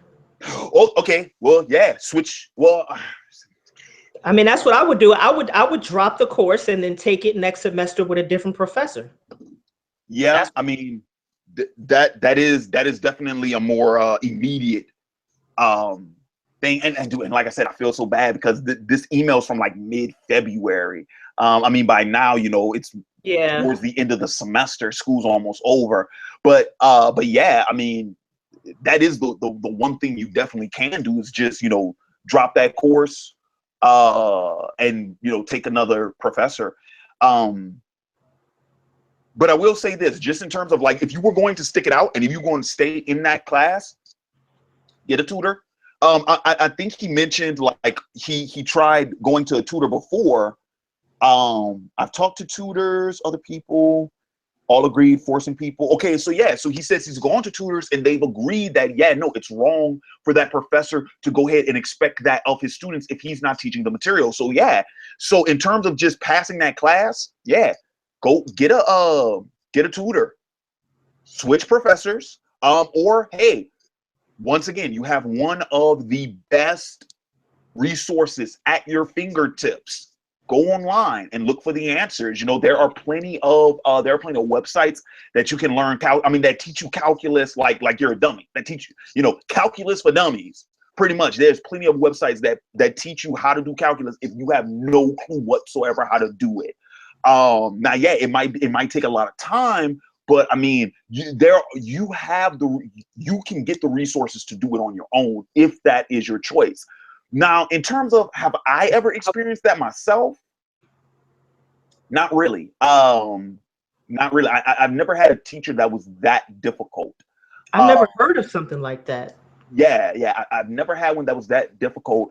I guess I'm fortunate enough that most of my now here's the thing though. Here's the thing. I have had professors who very much so are like either you get it or you don't, and either you catch up or you just fall behind. So if you remember from our discussion of the week, discussion where I was talking about those two classes that I failed my first semester of my junior year, one of those classes was algebra 2, the second algebra you take in high school, and that teacher was like that. She didn't offer any extra help. It was like, you are in class to learn the material, and this is when I'm teaching it. So either you get it while you're in class or you're on your own. So yeah, but she never was like, I'm not going to teach it to you at all. You know what I mean? Right. And I've had professors that are like, you know, because I don't know why it is why they well okay I'm gonna tell you this right now. That first teacher that I had in high school, that first algebra 2 teacher I had, straight up B dash dash dash H, straight up, just straight up. She was just a terrible teacher. She was a petty, spiteful, I think very embittered human being. She was very cynical about her job. She just did. She was just, you could tell that she was a teacher because she had to keep a roof over her head. Right. She had to make a living, and that was the only reason why she was doing it. Yeah, she was a terrible teacher. And you know what? Thank God, you know, uh, I was fortunate enough that my second algebra 2 teacher actually took a lot of pity on me. But she realized that, you know, no, Larry's not stupid, because here's the thing, math was always my hardest always my hardest subject. That was a subject I always struggled with in school. And algebra 2, man, it's like I worked so hard at that class, and I had a teacher, lucky enough, she was like, you know what? You do know this material. You just don't do well with timed tests. So she would actually let me stay behind class to finish my test. And guess what? I was dropping straight A's. When I had the time to work the problem out at my own pace, I was making straight A's. But if I had stayed with that other teacher, you know, oh, you didn't finish your test in time. Okay, you're done. Failed. But yeah, I never had anybody just straight up like no.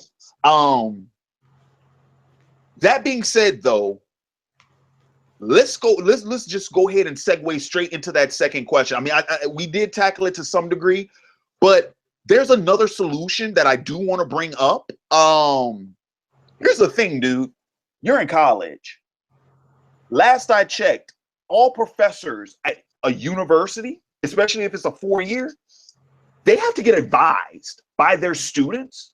And if they have bad, if they're getting bad reviews by students semester after semester after semester, guess what? They lose their job. They lose their job. You can't do that. I mean, the first thing you learn when you go to college is you're an adult now, right? Right. And part of being an adult is that you have to make difficult decisions and you have to accept the consequences of those decisions. Now, if it was me, I would drop the course. I just wouldn't take the course. I mean, I mean, look, I don't have time to deal with people I don't want to deal with. That's one of the valuable lessons you learn in life as you get older. Like you just realize that you don't have time to deal with jackasses or assholes or people who want to be difficult. And if that requires you to make difficult decisions, then you have to make those difficult decisions. And what I would do is, even if I failed the course, like I would just drop the course, take the F, then take it next semester with a different professor, and then just replace that grade. Yeah. Yeah. I mean, that's pretty much how you operate, how you navigate within academia. It wouldn't be an F though if you dropped it though. It'd be a D. Well, it depends. I mean, Like, not a D. I'm sorry. It'd be a withdrawn. Right. But it also depends. Like sometimes they have like deadlines. If you drop a class after the deadline, then you fail. So it depends. But I mean, look, if you're going to be a computer engineer, and I think if you want to be a computer engineer, you need some sort of math courses. And if calculus is one of them, like, right, like if calculus is one of those courses, then the biggest concern isn't even the grade, it's learning the actual material, right? Like if you want to be a computer engineer, and if calculus is a prerequisite to being a computer engineer, like you actually have to know calculus. Like it's not even a question of like, can you pass the course at that point? It's a question of like, can you actually learn the material? And if the professor is such that you can't learn the material, then you're gonna have to not take that professor. That's really your only major recourse at that point. Because it's again, the question isn't can you pass the course. The question is, do you know the material? Yep, that's those true. and those are not the same thing. That is true. All right, so let me see. All right. Oh snap! You know what? That third question hints on what you just said. Question 3: as stated previously, I'm an above average student.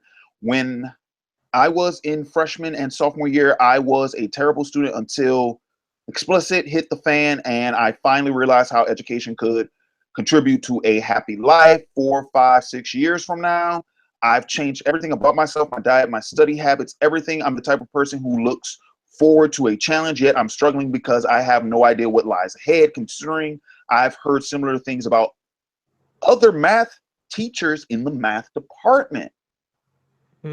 I want to stick with my major because I find it to be interesting and it challenges me, but the math department's incompetent employees may bring down my GPA. If you were in my shoes, how would you go about deciding what to do moving forward in your college career?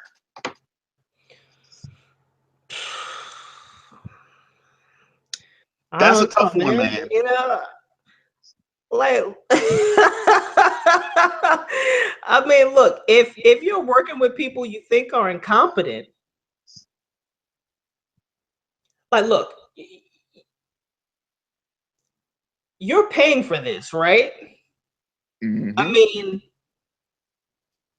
if you're paying for this, then that means you have some sort of financial responsibility to consider.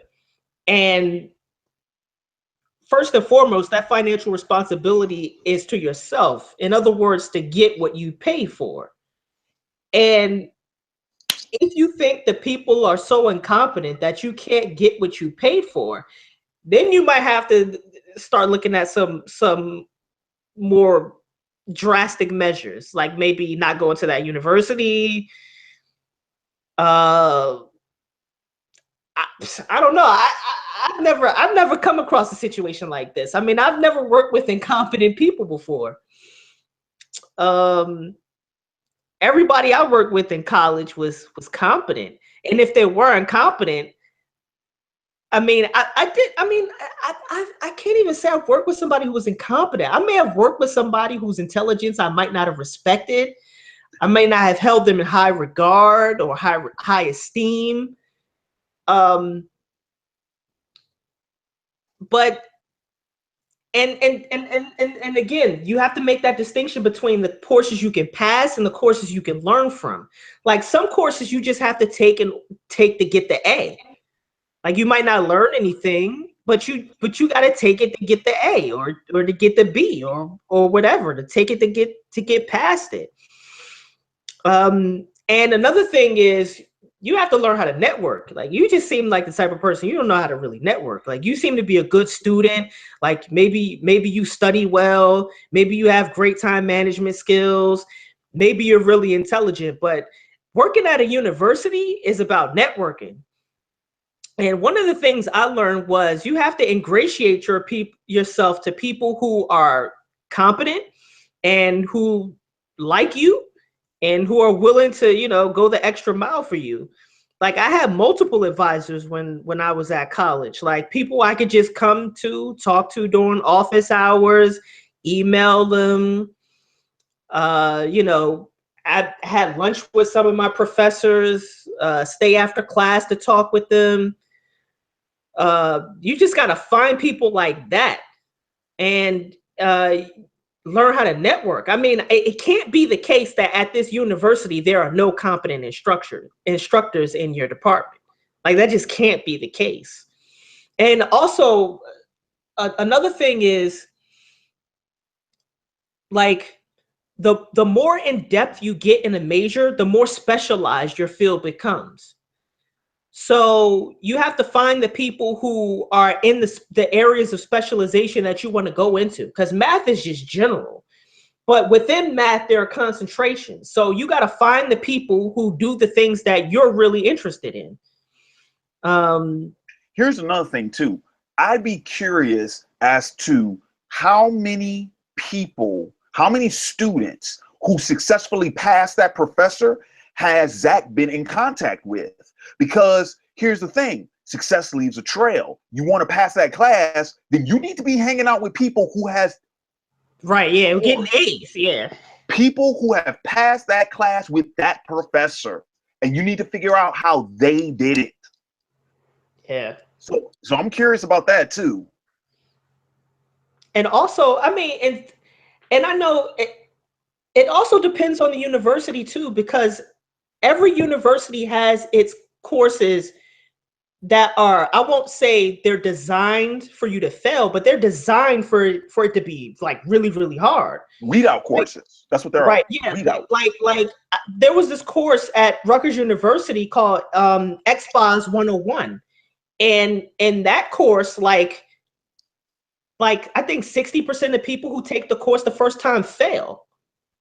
Mm-hmm. You know what I'm saying? So it's designed to be very, very difficult.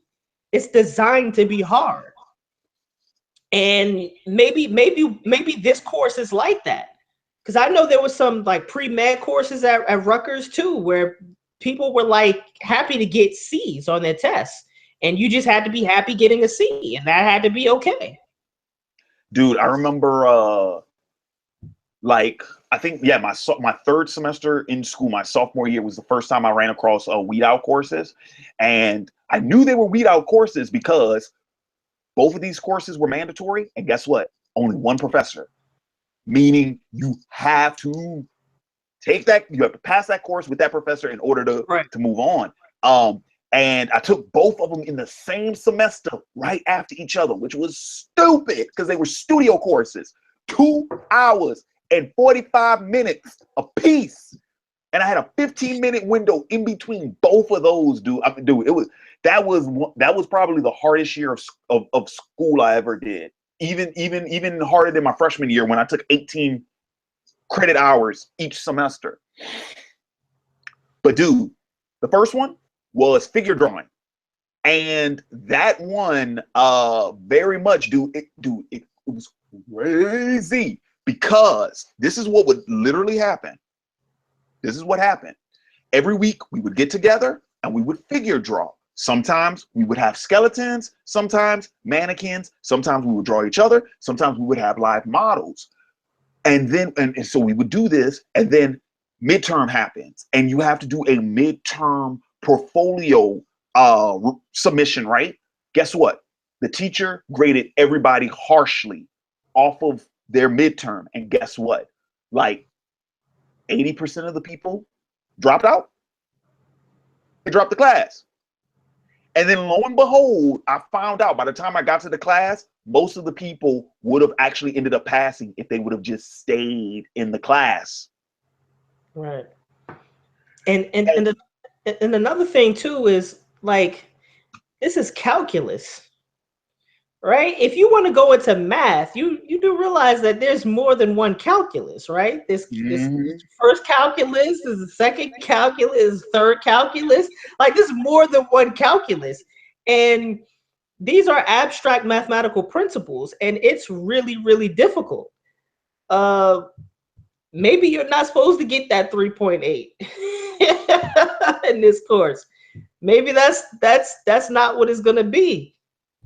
And you might have to be okay with that. Or there was a person at Rutgers who did this, who took calculus, failed, then took calculus, got a C, then took it again, got a B, then took it, like, you just take it over and over and over again until you master the material. You might have to do it that way. Right. And the thing is, there is such a thing as adjusted GPA. So which the higher, whatever the highest grade is that you take, you can replace it. I mean, dude, like that actually saved my GPA. But like briefly, I'm going to go ahead and touch back on, that the second weed out course that I took, dude, which was sculpture. Dude, I took this 3 times. 3. I failed it the first time, dropped it the second time. And I ain't gonna lie to you, dude. It wasn't until we got a new sculpture professor that I ended up taking it and passing it that third time. I had a new professor when I took sculpture the third time, and I ended up passing. But guess what? Here's the thing, though, for anybody who think I copped out on that one. My senior year, in the fine arts department, you have to select 3 professors to be on your committee, and this committee is responsible for pretty much critiquing and grading your work. Pretty much, they are the judge, jury, and executioner in terms of you preparing your final body of work. One person is whoever your concentration head is. So regardless of whatever your concentration is, that person is immediately on your committee. The other 2 are your choice. Guess who the first person I picked on my committee? What, the sculpture professor? The sculpture professor that I failed twice. The sculpture professor I failed twice was the first person I put on my committee. Yep. Yeah. That's a part of networking. That's a part of ingratiating yourself to the people who are, ultimately responsible for your academic success. Dude, matter of fact, by the time I had picked my committee, dude, I remember when because you have to fill out a form. Like you pretty much have to make this it's kind of like your declaration for graduation or whatever. But there's a form you have to fill out at the start of your senior year. Not your senior year, but when you enter senior workshop. Senior workshop 1, you have to fill out a form, and that's when you select your committee. And when you get into senior workshop 2, I'm sorry, senior workshop 2 is when you select your committee. And I remember I handed my form to the secretary, and she did this. She went, "Are you sure?" because I had picked the two professors that were my choice were two of the hardest professors in my entire department. I'm like, yep, give them both to me. And I ended up, passing with flying colors. So yeah, like I'm bringing that up because to point out a couple of things. Number one, harboring back to what Hugo said. I mean, to what what Hikari said about networking. Okay. And you know what, that can't, I can't specify that enough. Right now it sounds like, Zach, you need to be in contact with the right people. So like we said, other professors, other tutors, former students, how about some former graduates? How about you want to be in engineering, computer engineering? How about some computer engineering grads, some alumni? And then, I mean, he mentioned that, he went ahead and reported the professor. I mean, what's your relationship with that department head? Like, yep, that's true too. Networking is very important. It's very important. Yeah, I did that a lot too. Dude, but I just went around the department, took all the different professors, and I made it a point to be like, not necessarily a standout, but they know who I am. Like, oh, that's Alzamar. Oh, you took this professor. This professor mentioned you. They said you were interested in this and this. Like, yeah, I'm interested in that. What are you doing? What are some of your books? Can I read some of your material? Like, I just went around and just like here's the other thing too. I want to. Oh, I didn't mean to cut you off, your car. No, I was just gonna say I just went around and made sure I was known to just about like everybody in the department, and also people with seniority too, like. Right. And dude, and here's one more thing I want to throw out there, because I'm just interested in how this would play out. What if you actually tried playing ball with this professor? And what I mean is this, because I get the sense that based upon the email, that it's just constant resistant. Like, no, I don't learn like that. You aren't doing your job. I have a problem with this. You need to change the way you're doing things. And maybe that's true.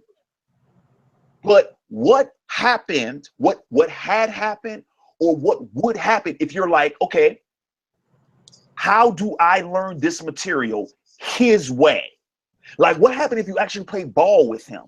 And how about this? Instead of immediately putting yourself in opposition with that professor, what if you went in that professor like, yo, I want to learn this material the way you're teaching it.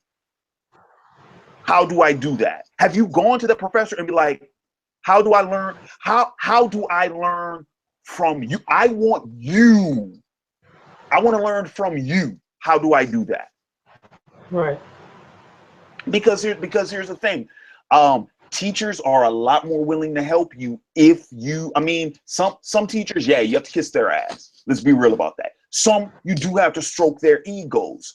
But, that being said, I harbor back to something that my dad told me in high school, and I'll never forget it, where he says, son, never argue with a teacher. Why? Because they have knowledge that you need. Never give them an excuse to withhold that knowledge from you. So with that same token, sometimes you have to put yourself in a position to be on the receiving end of that knowledge, even if they're not willing to, even if they're not trying to give it to you willingly. Sometimes you have to put yourself in a position to get it anyhow.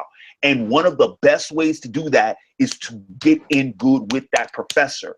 And also another thing I would say is like, there's a difference between learning material and mastering material, right? And one of the things I learned was that a lot of your success and a lot of your excellence inside of the academic setting is dependent on the work that you do outside that setting. And that doesn't mean studying for courses. That doesn't mean, grid time management skills. That doesn't mean doing your homework. It doesn't even mean showing up to class. It just means that you have an interest in the material that allows you to pursue that interest even outside of the academic setting. So like for me, like I was reading books that had nothing to do with the classes I were in per se, but they were closely related to my subject matter. Mm-hmm. And so I came to class with a whole lot of background knowledge that not everybody else in the class had, simply because I did that work on my own. So if you want to be, if you want to do stuff like computer engineering, or you want to do calculus, like just go to the bookstore and buy books on calculus and read those. Yep. Dude, that reminds me of a statement that Earl Nightingale said, where he said, if you, what was it? It was like, if you spent 1 hour of additional study in any field, you would become an expert in said field within 5 years. If you spend 1 extra hour a day studying a specific field, right, a specific endeavor, within 5 years, you will be one of like the top 25 experts, or top 25% experts in that field. Because knowledge in that sense is cumulative. Like it's just a tipping point.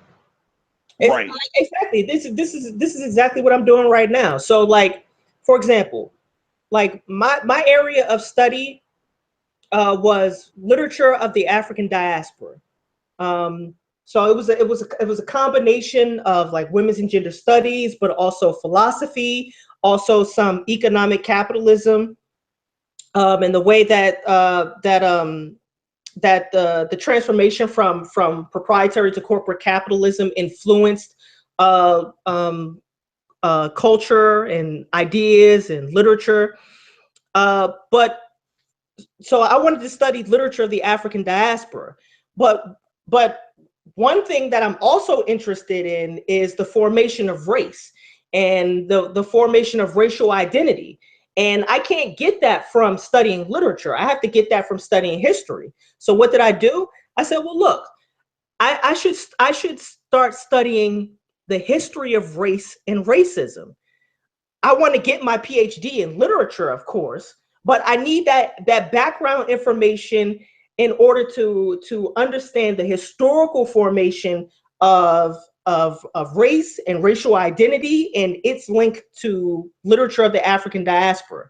So I now have my foot in two different fields. One is in history, but one is also in literature. And so you have to come to your material, your coursework, or your area of specialization with background knowledge in other fields. That's what you need. Yeah, that sounds about right. So yeah, going ahead and wrapping this up, any final thoughts on this advice corner?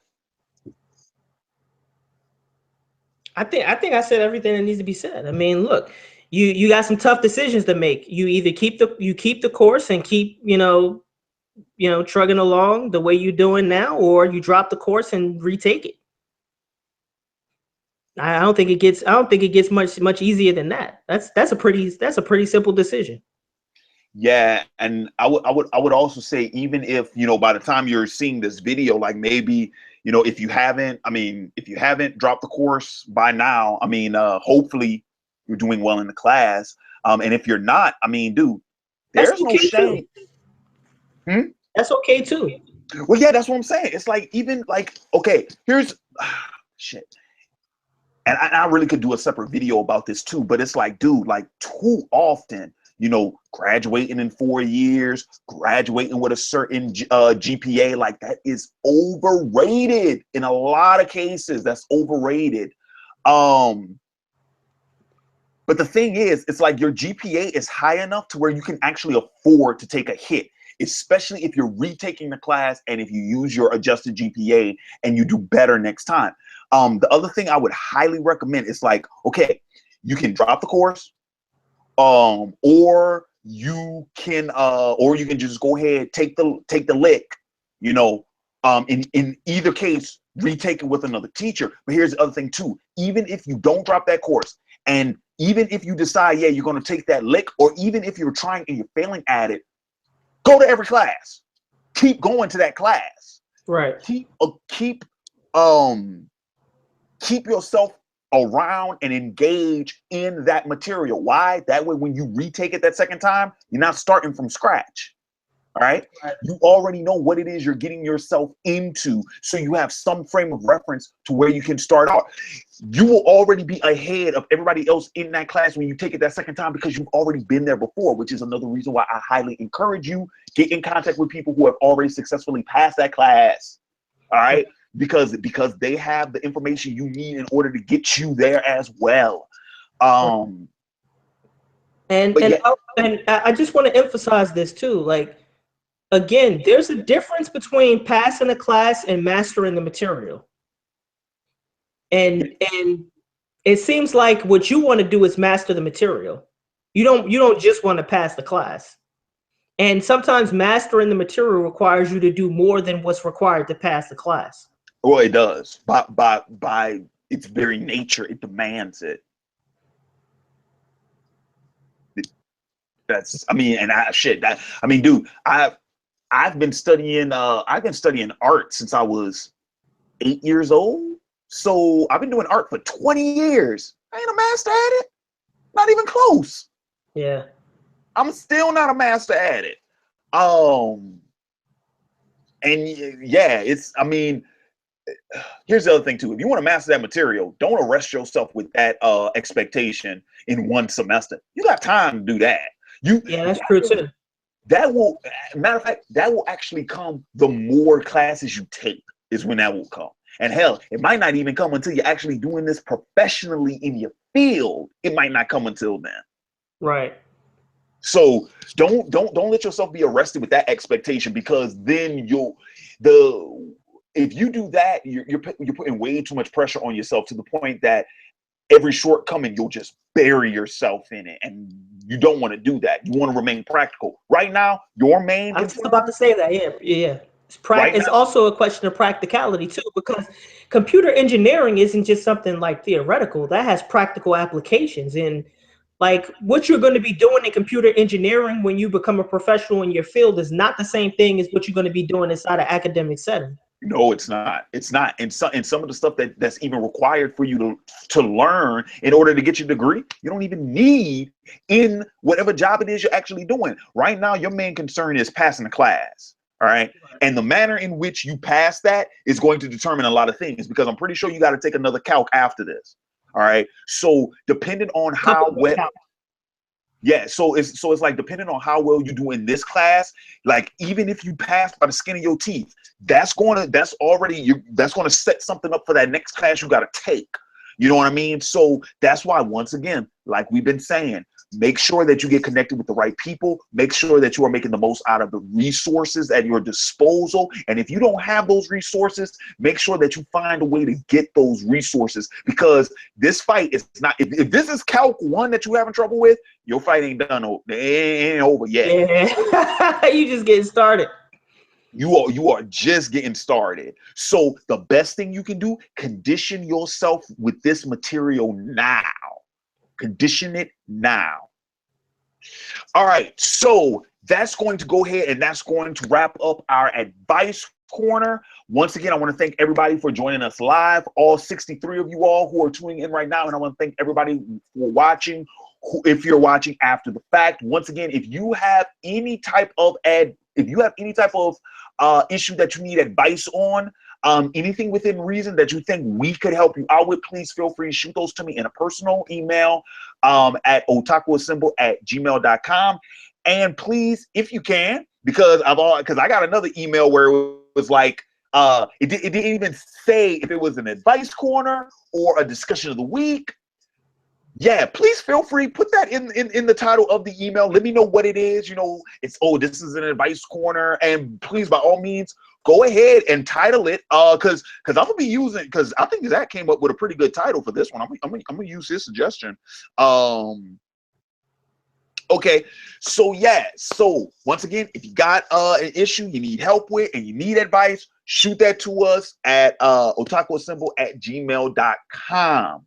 So Hikari, any final thoughts?